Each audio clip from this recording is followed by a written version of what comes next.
அஸ்ஸலாமு அலைக்கும் வரஹ்மத்துல்லாஹி வபரகாத்துஹு.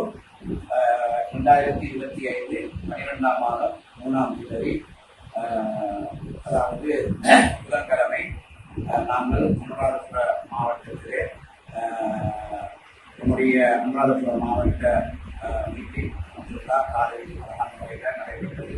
அந்த வகையில் இன்றைய தினம் என்னுடைய அனுராதபுர சிட்டியிலே பாதிக்கப்பட்ட குடும்பங்களுக்கான மகள் போஷணத்தை அல்ஹம்துலில்லாஹ் என்னுடைய திகிராக கிளையாக ஏற்பாடு செய்யப்பட்டு அல்ஹம்துலில்லாஹ் நாங்கள் இன்றைக்கு அதை கொடுப்பதற்கான ஏற்பாடு செஞ்சிருக்கிறோம்.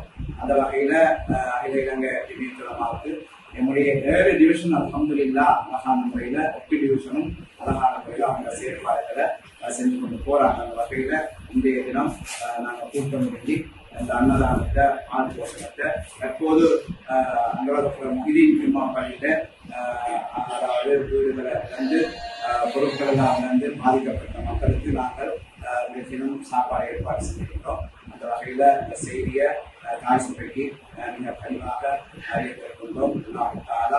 அனைவருடைய தீன் முயற்சிகளையும் கபூல் செய்வானாக. அஸ்ஸலாமு அலைக்கும் வரஹ்மத்துல்லாஹி வபரகாத்துஹு. அஸ்ஸலாமு அலைக்கும் வரஹ்மத்துல்லாஹி வபரகாத்துஹு. அனுராதபுர மாவட்ட ஜம்இய்யாவினுடைய செயலாளர் நிஹார் முஃப்தி பேசுறேன். உங்களுக்கு தெரியும், நாட்டில் நடந்த இந்த அசாதாரண நிலையினால வெள்ளப்பெருக்கால அதிகமாக பாதிக்கப்பட்ட பகுதிகள் என்று சொல்லக்கூடிய நேரத்தில் அனுராதபுர நகரத்தை சுத்தி இருக்கக்கூடிய நாச்சியாதீவு குளத்தினுடைய வான்கதவு திறக்கப்பட்டு மல்வத்துவே என்று சொல்லக்கூடிய அதை சூழ இருக்கக்கூடிய பகுதிகள் அதிகமாக பாதிக்கப்பட்டிருக்குது. இது மாதிரி முழு மாவட்டத்தில் இருக்கக்கூடிய இடங்களும் நிறைய பாதிக்கப்பட்டிருக்குது.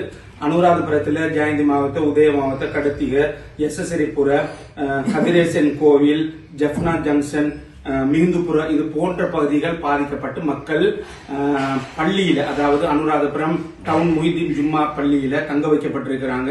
இதுக்கு முழு ஒத்துழைப்பையும் அனுராதபுரம் முஹிதீன் ஜும்மா பள்ளியினுடைய நிர்வாக சபைகளும் அதோட சேர்ந்து அனுராதபுர சிட்டி ஜமியாவும் சேர்ந்து இதுக்குரிய ஏற்பாடுகளை செஞ்சு கொண்டிருக்கிறாங்க. இதுவரைக்கும் கூட சில இடங்கள்ல தண்ணி வத்தாமல் இருந்து கொண்டிருக்குது. அந்த மக்களுக்கு ஆரம்ப கட்டமாக சாப்பாடு போன்றவைகளை இங்க இருக்கக்கூடியவங்க ஏற்பாடு செஞ்சு கொண்டிருக்கிறாங்க. அதே மாதிரி அவங்களுக்கு தேவையான அடுத்த கட்ட வீடுகள், தண்ணி வத்திய இடங்கள்ல சுத்தம் செய்யக்கூடிய பணிகளையும் ஓரளவுக்கு மாவட்டத்தில் இருக்கக்கூடிய பல இடங்கள்ல இருந்து மக்கள் வந்து அதனுடைய சுத்திகரிப்பு பணிகளையும் இப்போது செஞ்சு கொண்டிருக்கிறாங்க. தண்ணி வத்தியதன் பின்னால் கொஞ்சம் கொஞ்சமாக அதனுடைய வேலை திட்டங்களும் செய்ய இருக்கிறது.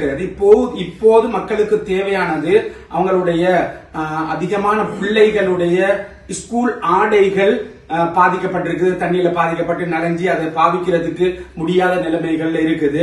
கிட்டத்தட்ட ஒரு 300-400 பிள்ளைகளுக்கு தேவையான சீருடைகள் எங்களுக்கு தேவைப்படுகிறது. அடுத்து கொப்பி, பேன, பென்சில் இது போன்றவைகளும் தேவைப்படுகிறது.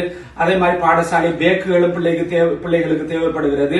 அதாவது குடியேறக்கூடிய மக்களுக்கு சமையல் உபகரணங்கள், கேஸ், சட்டி, சாமான் இது போன்றவைகள், அடுப்பு போன்றவைகளும் தேவையாக இருக்குது. இதே மாதிரி உலர் உணவு வகைகள், நிறைய மக்கள் சிரமத்துக்கு மத்தியில பல நாள் தொழில்களை இழந்திருக்கிறாங்க. அவங்களுக்கு சாப்பாட்டுக்குரிய உலர் உணவுகளும் தேவைப்படுகிறது. இந்த வகைகளை ஏதாவது முறையில எங்களுக்கு ஏற்பாடு செய்து தந்து அந்த மக்களுக்கு உதவி ஒத்தாசை செஞ்சால் மிகப்பெரிய பிரயோசனமாக இருக்கும். இதுவரைக்கும் இந்த வெள்ள அனர்த்தினால் ஷஹீதாயினவர்களுடைய கபறுகளை அல்லாஹ் பிரகாசமாக்கி வைக்கணும். நம்ம அனைவர்களையும் நிம்மதியாக சந்தோஷமாக வாழ்றதுக்கெல்லாம் தௌஃபீக் செய்வானாக. ஆகிர் தஅவானா அல்ஹம்துலில்லாஹி ரப்பில் ஆலமீன். எமது மாவட்டத்திலே பாதிக்கப்பட்டவர்களுடைய நிலைமைகளை நாம் கேட்டு அறிந்ததின் பின்னால் எமது மாவட்டத்தில் பல கிராமங்கள் பல குளங்களினூடாக சேதமாகி இருக்கின்றன. மேலே குறிப்பிடப்பட்ட எமது தலைவர், செயலாளர் அவர்கள் பல விடயத்தை இந்த இடத்திலே முன்வைத்தார்கள். அதே போன்று பாதிக்கப்பட்ட பிரதேசங்கள் கலாவெவ குளத்தின் மூலமாகவும் பல நூற்றுக்கணக்கான மக்கள் வீடுகளை இழந்து பாதிக்கப்பட்டிருக்கிறார்கள். மொத்தமாக அனுராதபுரம் மாவட்டத்தில் 1000க்கும் மேற்பட்ட குடும்பங்கள் பாதிக்கப்பட்டிருக்கிறார்கள். குறிப்பாக முஸ்லீம்கள். ஏனையவரைகளையும் எடுத்துக்கொண்டால் அதனுடைய தொகைகள் அதிகமாக இருக்கின்றன. எனவே இந்த மக்கள் அன்றாட கூலிவேலை செய்யக்கூடிய, மிகவும் துஷ்கர பலாத் என்று சொல்லக்கூடிய விவசாயம் செய்யக்கூடிய மக்கள் தான் எமது மாவட்டத்தில் இருந்து கொண்டிருக்கிறார்கள்.